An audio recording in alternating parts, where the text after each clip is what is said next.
If Windsor Castle had a roof, Princess Catherine just blew it clean off. And trust me, the shockwaves didn't just rattle the palace windows.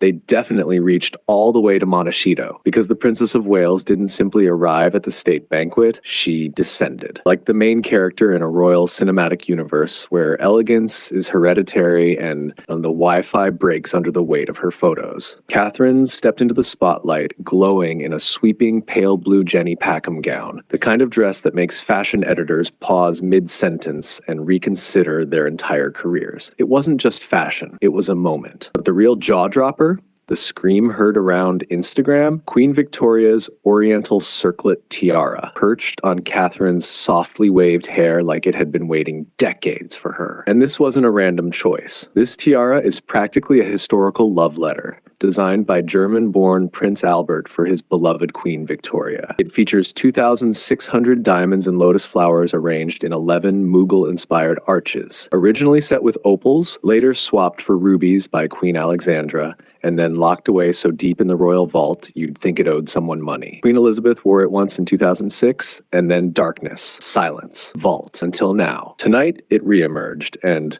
Catherine wore it like it had been handcrafted specifically for her future crown. Next to her, Prince William looked, dare I say, borderline smug in his white tie and Windsor tailcoat. And honestly, who can blame him? The man knows exactly how breathtaking his wife is. Their official photo taken at Frogmore House, yes, house, not cottage. Take notes, Meghan basically set off national fireworks. Standing in front of a glowing Christmas tree, the two looked relaxed, affectionate, and very much like a future king and queen entering their final evolution stage. Catherine paired the tiara with Queen Elizabeth's earrings, a glittering blue cape gown, royal family order, and her Royal Victorian Order sash and star. She walked in radiating authority, warmth, and a kind of effortless grace no Hollywood stylist can manufacture, no matter how many mood boards they print. And somewhere in California, let's be completely honest, there's almost definitely a shattered wine bottle lying dramatically on a floor. Because while Catherine was serving regal brilliance on a silver platter, Meghan Markle was probably refreshing social media and watching the internet combust over Catherine's debut in a tiara normally reserved for a reigning queen. The contrast, wild. Catherine steps into tradition with humility and shine. Meghan steps into interviews complaining about seating charts. Catherine glows in couture. Meghan makes couture look like a costume party audition. This banquet wasn't just another royal event. It felt like a shift, a turning point, a chapter marker in the modern monarchy. Catherine wearing a queen's tiara, that's foreshadowing. That's narrative progression. That's the monarchy is safe for another generation energy. Inside Windsor, the vibe was pure happiness. King and queen smiling, Sophie and Edward glowing, and somewhere in the universe, Meghan is pacing like a Sims character glitching near a broken fridge. Her PR team is probably drafting 5 news sources say